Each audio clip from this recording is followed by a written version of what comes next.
boa noite, boa noite para o nosso sábado letivo. Vamos agora juntinhos, duas aulas até 22 horas e 30 minutos, com muita informação para você aqui na segunda série. Let's go! Professor, o que é que nós vamos fazer hoje? Muita coisa interessante, como sempre, queridos.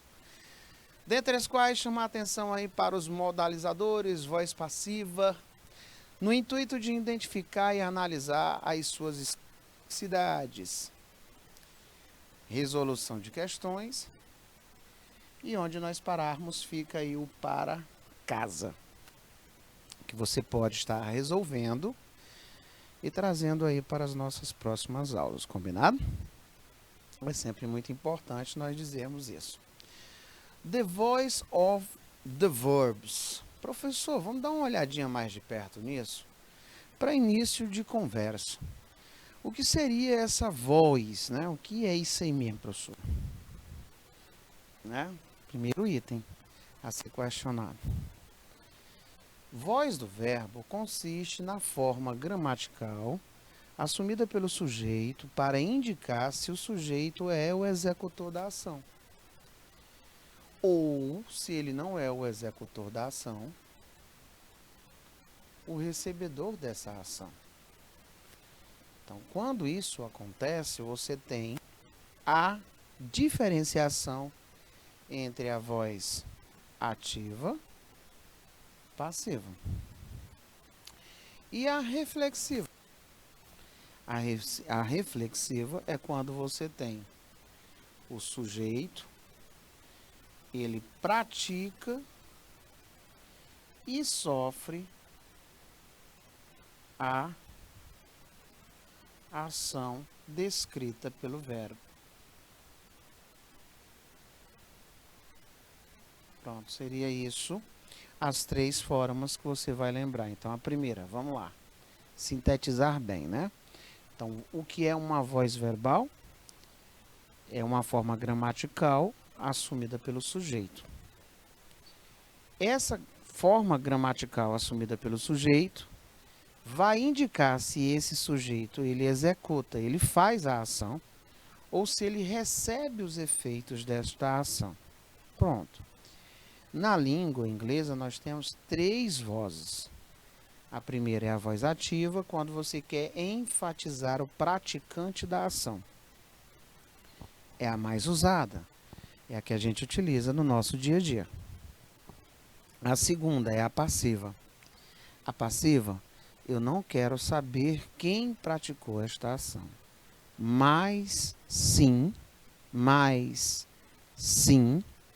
a ação que foi praticada. Certinho? E a reflexiva é quando o sujeito, o agente, ele também é paciente. Ou seja, ele pratica a ação e sofre os efeitos dessa ação nele mesmo.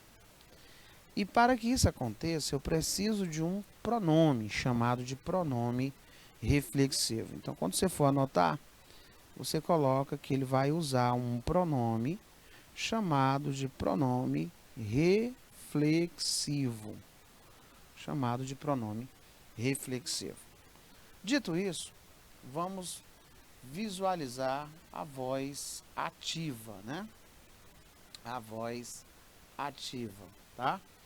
Na voz ativa, o sujeito é o executor da ação. Isto é, usa-se essa voz quando o executor da ação ele é específico, já que enfatiza este sujeito.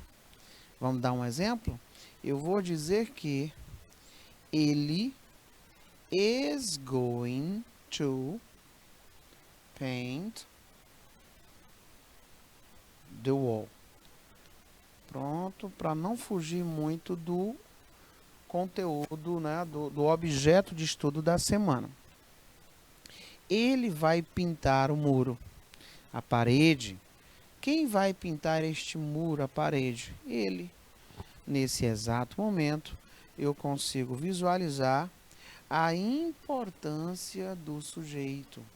Aqui eu estou focando o que o sujeito vai fazer. Ele vai pintar a parede. O que é que esse sujeito vai fazer? Vai pintar a parede. Se eu pegasse agora e quisesse enfatizar a ação, eu iria dizer que a parede, o muro, né? Ele vai ser pintado por ele. Ou simplesmente que a parede, o muro, vai ser pintado. Pronto. E isso seria a nossa voz passiva. Aqui nós estamos falando da ativa, enfatizando o praticante da ação. Olha um exemplo, né? Os estudantes, os estudantes farão o seu exame, né, intermediário na semana que vem, next week. Quem fará os exames intermediários na semana que vem? Os estudantes, os alunos, né?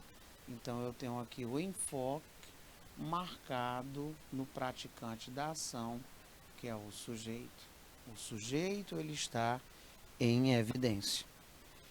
É como se eu dissesse assim: I study English. I study English every single day. Eu estudo inglês todo santo dia. Quem estuda inglês todo santo dia? Eu. Olha aí o praticante da ação em evidência. E professor, só tem essa forma? Terminamos de ver que não, tá? James, ele estudou a proposta para acrescentar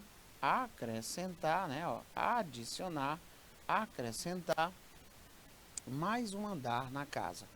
Another floor on the house. Mais um andar na casa. Quem estudou essa proposta? Ela foi visualizada por James, né? Ele que é o nosso sujeito. É esse cidadão que está executando a ação. A voz reflexiva, gente, ela é a mais tranquila de você visualizá-la. Dica. Vamos lá para a dica. Qual é a dica que eu tenho aqui? Você vai ter assim, ó, sujeito mais o verbo. Esse verbo aqui, gente, ele é chamado de verbo reflexivo. Tá? Depois do sujeito, verbo, você vai ter uma coisa chamada de pronome reflexivo. Tá? Essa leitura é interessante, porque quando eu digo assim, ó, eu me vejo, eu me banho, tá? Você vai fazer essa leitura dessa forma aqui, ó. Eu me banho, tá? Olha aí, o ciclo que ela percorre até atingir o sujeito. Eu me banho.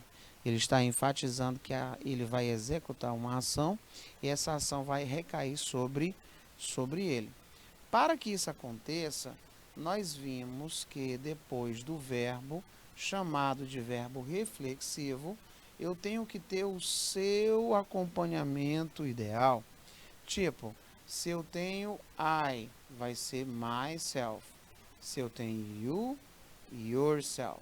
Se eu tenho he, himself. Se eu tenho she, herself. Se eu tenho it, itself. Entretanto, a partir da primeira, da segunda e da terceira pessoa do plural, você vai ter essa terminação selves. Tá, ó. Selves, todas elas vão ser terminadas em selves. E o que é isso?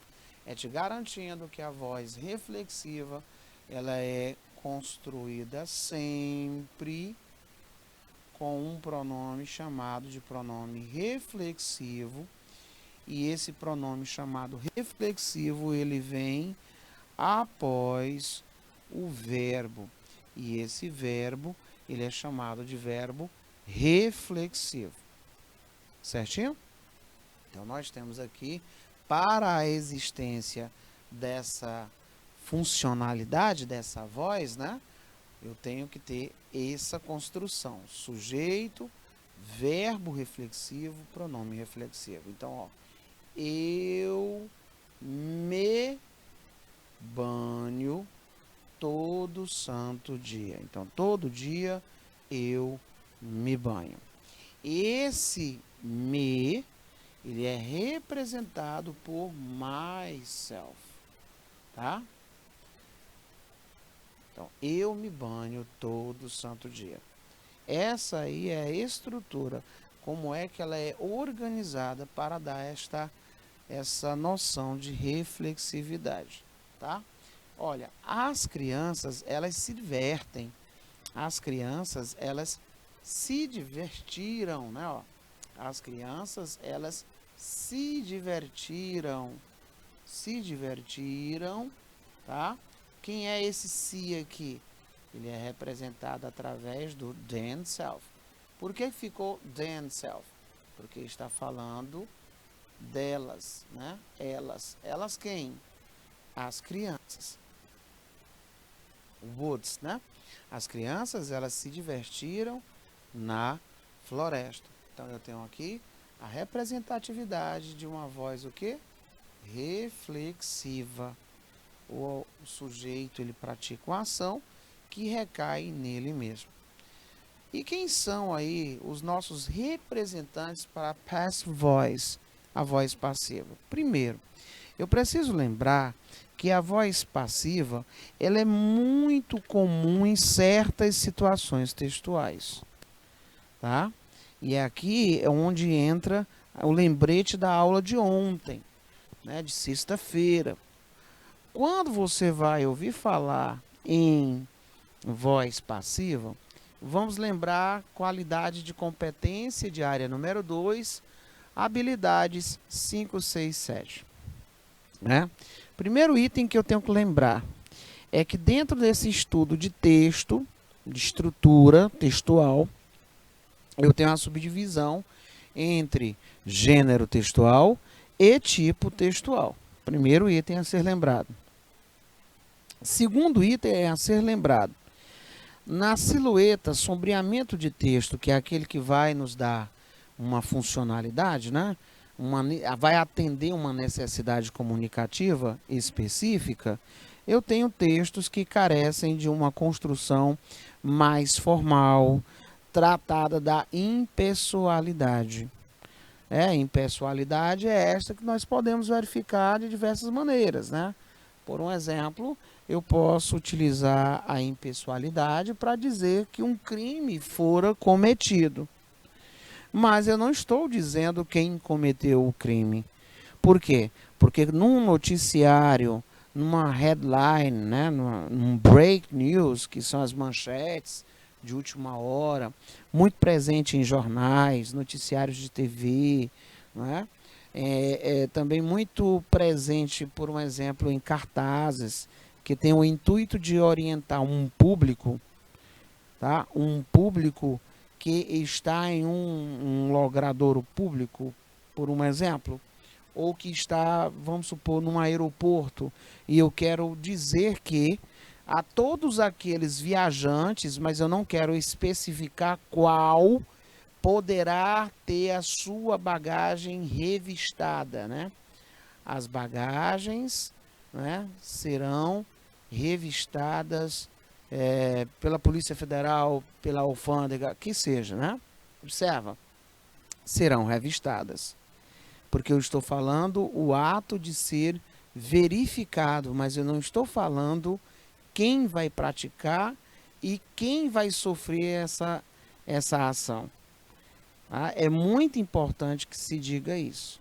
Então, quando eu vou interpretar um texto, seja ele uma notícia, seja ele um cartaz, não é? Um texto científico, e que eu tenho a empregabilidade da voz passiva, eu logo vou lembrar que o que fica em evidência é o receptor da ação.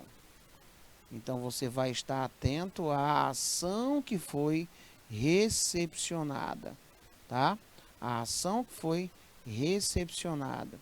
É bom que se diga isso. Professor, e por que ele falou em receptor da ação?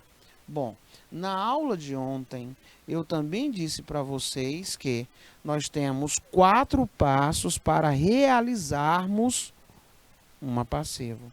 Dos 4 passos para realizarmos uma passiva, 3 são obrigatórios. Não é? Eu não posso dizer que sempre vou ter o agente da passiva, não. Ó, o primeiro passo é pegar o sujeito da voz ativa, transformá-lo, o objeto da voz ativa, transformá-lo no sujeito da passiva. Segundo passo, o verbo auxiliar be, ele vem no mesmo tempo verbal do verbo principal da voz ativa. Terceiro passo, o verbo da voz passiva, ele será o mesmo verbo da voz ativa no particípio passado. E se tivermos a necessidade de replicarmos o sujeito da voz ativa, eu vou guiá-lo com a preposição by, aquele by, e eu vou transformá-lo em agente da passiva. Então, é só se ele for imprescindível para a prática da ação na ativa. Tá? Então, é uma das formas de você questionar a utilização. Então, vamos lá falar das nossas provas. Nossas provas, por um exemplo, viria uma situação que nem esta, e ele iria fazer um questionamento tipo, qual é o enfoque? Qual foi a intenção do autor ao empregar a sentença destacada? Podemos inferir que a sentença destacada trata-se de, aí ele iria lá dizer, de uma estrutura utilizada para enfatizar o praticante da ação. De uma estrutura utilizada para enfatizar a ação praticada. Né? Uma estrutura utilizada para enfatizar o objeto, para enfatizar o sujeito, para enfatizar o advérbio, enfim. Eu teria que ter essa expertise para dizer que se trata de uma voz passiva e o que está em evidência é a ação praticada, por isso que ele também já trouxe aqui para mim a presença do verbo auxiliar mais o verbo be, acarretando aqui a presença do verbo no particípio, e aqui nós temos uma passiva completa, porque até mesmo o agente da passiva nós temos. Ele vai dizer então que serão realizados, serão feitos pelos estudantes na próxima semana, na semana que vem. Então, os exames intermediários serão feitos pelos alunos na semana que vem. Então, a intenção de quem usa uma estrutura como essa dentro de um texto é chamar a atenção para o feito, para a ação, tá? Olha aqui, a ação é que fica em evidência. Certinho? Novamente, olha só, diz que a intencionalidade, a proposta de adicionar um outro piso à casa, ela foi o quê? Analisada. Ela foi o quê?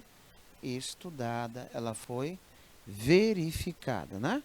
Então, a proposta de adicionar mais um andar na casa, ela foi estudada. Muito bem.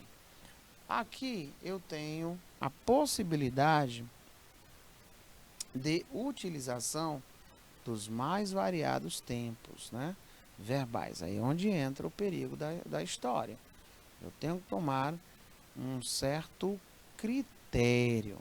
Vamos aqui ver o que é que acontece com o presente simples. Professor, por que eu tenho que levar a sério o presente simples? Porque o presente simples, ele vai fazer com que o verbo to be seja am, is ou or. Por que que aqui foi is? Foi is porque cake é terceira do singular. Por que que eu tenho que lembrar da existência do presente contínuo? Porque quando ele fala em presente contínuo, ele vai dizer para você que eu vou precisar do auxiliar am, is ou or, mais o be, mais o ing. Tá? Por que que eu vou precisar lembrar agora do passado contínuo? Porque você vai ter o was ou vai ter o were, que é o auxiliar, mais o be, mais ing. Tá? Aí eu tenho passado contínuo. Por que que eu não vou me preocupar com o passado simples? Porque o passado simples, ou ele tem o was, ou ele tem o were. Por que que foi utilizado o was? Porque cake é terceira pessoa do singular. O que é que eu tenho que lembrar do presente perfeito? Presente perfeito, ele vai empregar ou have, ou has, mais been. Passado perfeito, read, mais been. Futuro simples, will, mais be.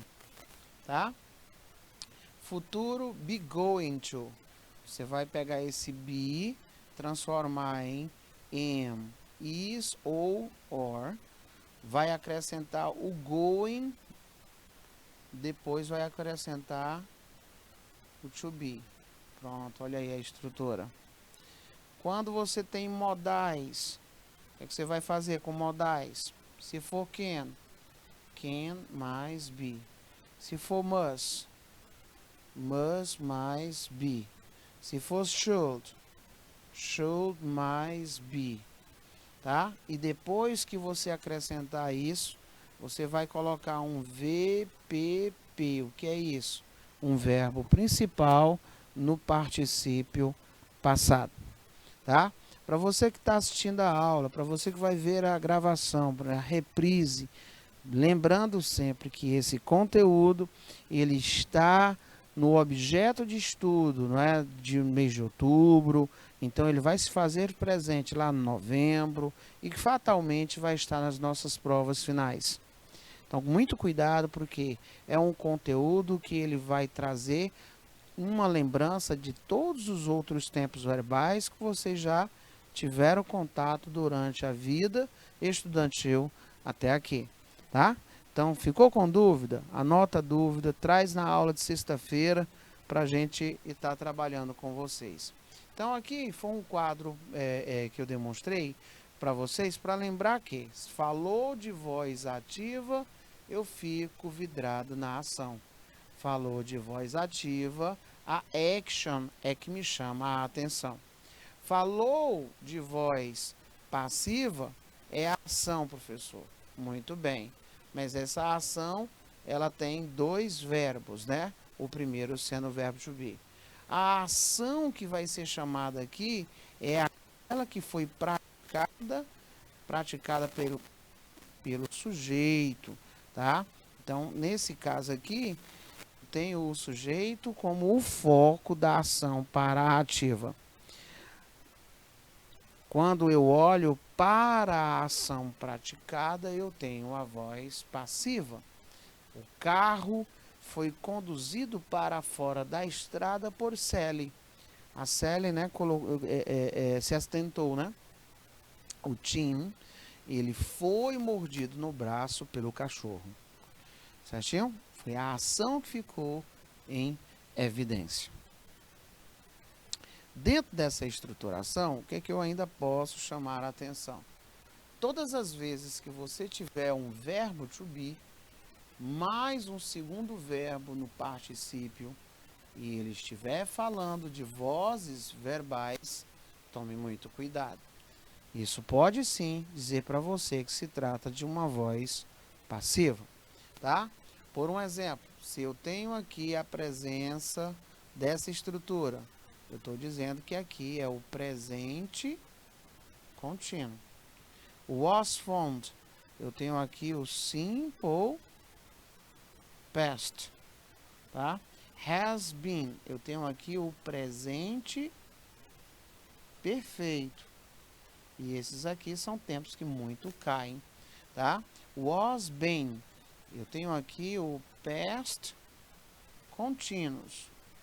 Read been, eu tenho aqui, ó, o past perfect, presente, o passado perfeito. Is drunk, eu tenho aqui o simple present. Ou, em outras palavras, não tem como você se desvencilhar deste conhecimento. Você, a todo instante, vai ser convidado a lembrar. Vamos lá, os conteúdos que você vai ser convidado gentilmente a lembrar. Tempos verbais, pronomes pessoais. Por quê, hein? Verbos. Por que, professor, que eu vou ter que lembrar? Vamos lá. Tempo verbal, porque quando você vai trabalhar a estruturação, você tem que lembrar quem é auxiliar, como é o comportamento do verbo. O verbo, porque basicamente você vai trabalhar em todos os tempos verbais, mas na passiva simplesmente se trabalhará com o particípio passado. Todos esses aí, que estão de vermelho, eles estão no particípio passado, me dando garantia que aqui se trata de uma voz o quê? Passiva, tá? Seja ele regular, seja ele irregular, tá?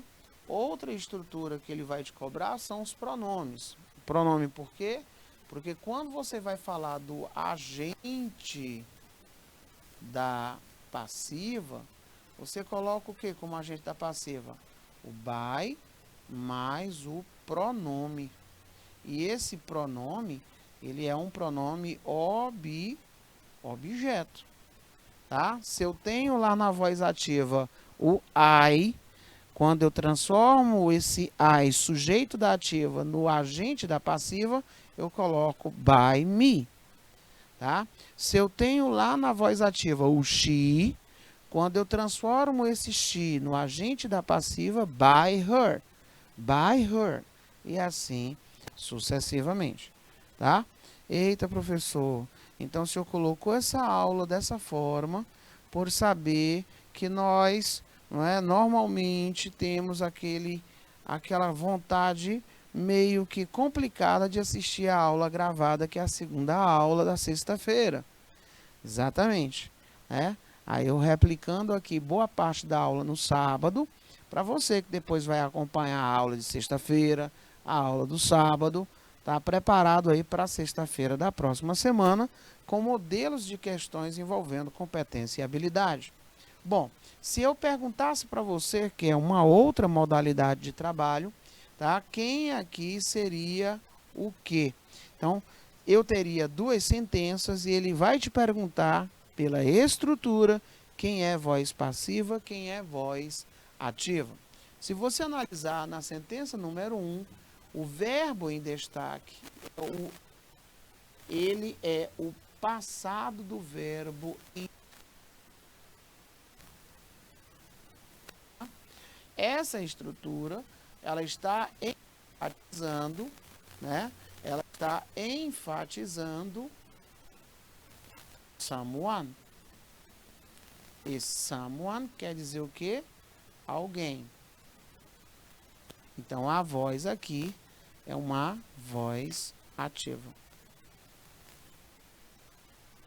Mas, se eu quero dizer que os biscoitos, porque eu tiro da qualidade de objeto, transformando-os em um novo sujeito, então eu estou agora olhando para o 2, tá?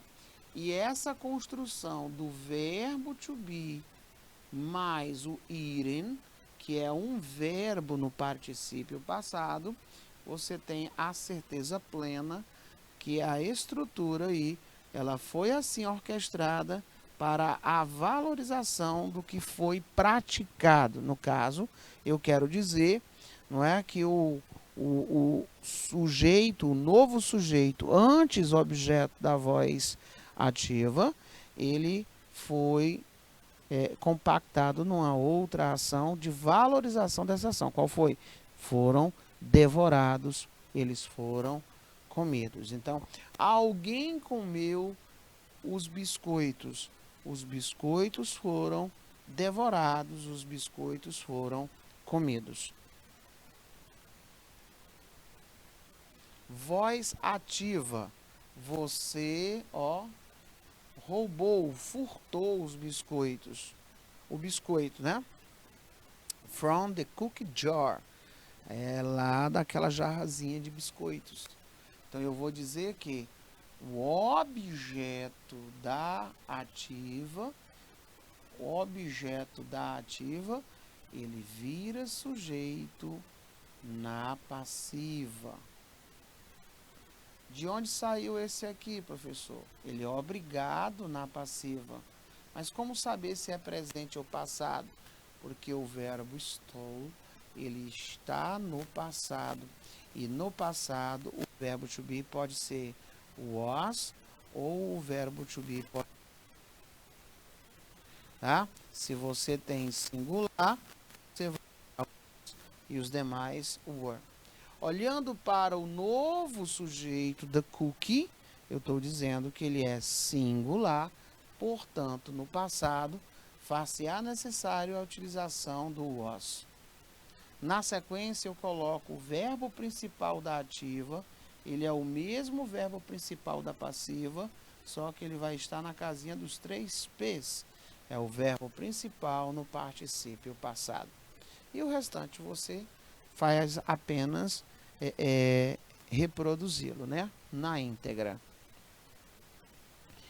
Bom, eu coloquei também na aula de sexta-feira esse poderoso resumão. Tá? A voz ativa, o sujeito é o executor da ação. Está centrada nele, em quem executa a ação. Na reflexiva, o sujeito tanto é o executor quanto é o receptor da ação. Na passiva, é o objeto que é o receptor da ação, tá? E ela está centrada nele. O que? Eu tenho que ter todas as minhas atenções. O sol que vai iluminar minha linha de raciocínio é a ação que fora praticada. E quem é que vai ligar, auxiliar o novo sujeito, ligando, né, correlacionando com a ação praticada, que é o particípio passado? É o verbo to be. A gente até brinca chamando esse verbo to be de verbo de ligação, porque ele faz uma ponte. Warm up, né? Vamos botar o nosso brain para praticar. Muito bem. Colocando o brain para praticar. Vamos lá. Primeira linha de raciocínio é perguntar o gênero textual. Eu tenho como saber de onde isso aí foi extraído? Professor, tem sim. Eu consigo visualizar isso na própria fonte. Eu consigo visualizar que ele é, do jornal de Israel. Eu vejo até o período que ele foi acessado, 21 de agosto de 2021. Outro detalhe que chama a atenção, eu sei que se trata de uma headline, uma manchete. E essa manchete, eu sei que ela tem uma importante missão: chamar a atenção do seu propenso leitor. Outra forma seria você visualizar que aqui, de fato, é um jornal, né? Você consegue visualizar que é um jornal. Levando em conta a construção dessa estrutura, eu digo que o Estado de Israel, olha o verbo aqui, o Estado de Israel, criado, tá? Criado, tá? Tá no sentido de criar. Essa estrutura, ela está me chamando a atenção para a ação que foi exercida e não para quem criou. Sendo assim, eu já tenho condições de dizer qual é o gênero textual, Eu tenho condições de dizer qual é a voz verbal que foi utilizada no título. Eu tenho a condição de dizer que através da estrutura da voz verbal, eu sei dizer qual é a intenção comunicativa. Eu tenho inclusive a ciência que a construção que origina o título, ela é o quê? Formal. E a justificativa, porque ela dá aquele quê de impessoalidade. Ela é muito utilizada em jornais, notícias, não é? Em cartazes, cartazes eletrônicos. Ele é muito utilizado em manchetes de jornais, de revistas. E ele é utilizado numa circunstância de formalidade, em textos científicos, tá? Olha aí. Raramente você vai ver uma construção nessa, por exemplo, em canções. É mais raro, não é que não aconteça. Então, qual é o gênero textual, professor? Vamos lá. É um newspaper cover. Né? Eu poderia dizer que é uma capa do jornal. Eu poderia dizer que é uma headline, né? Que é uma manchete. Eu posso dizer, através da estrutura do verbo to be, mais um V, P. O que é isso? Verbo principal no particípio passado é a voz passiva. Eu posso dizer que essa estrutura da passiva, ela procura valorizar o que, senhores? A ação em si, ou seja, a criação do Estado de Israel. É formal? Beleza. Por quê? Porque é um mecanismo de construção de textos o quê? Formais e impessoais, com o uso de linguagem que obedece à norma culta. Pronto. Questãozinha de nossas provas, chegando aí diretamente para a sua escola. Trabalhando nesse pré-requisito, né, vamos agora visualizar umas estruturas envolvendo textos. Né? Vamos lá. Eu consigo visualizar se tem ou não tem título. Tá? Tem título. Temos palavras que parecem com o português o mesmo significado? Internet, histórico, internet, né? Bora lá. Os avanços tecnológicos, né? Importante, tá? Extremamente importante, novamente, tudo bem? Evento, histórico, real, internet, tá? Provou, significante, fato histórico, tudo bem? Um passado recente da história of mankind. History of mankind, na história da humanidade. Todos esses itens que nós deixamos aí em destaque são o quê? São palavras transparentes. O que são essas palavras transparentes? São todas aquelas palavras que não são oriundas da língua inglesa, mas que mantêm uma similaridade, uma igualdade ou uma leve semelhança com a grafia, mas que apresenta o mesmo significado. Certinho? É rapidão, é só o tempo aí do break. E nós vamos voltar desse texto para dar continuidade agora desta feita, vendo como é o comportamento de certos textos. Te aguardo e é rápido.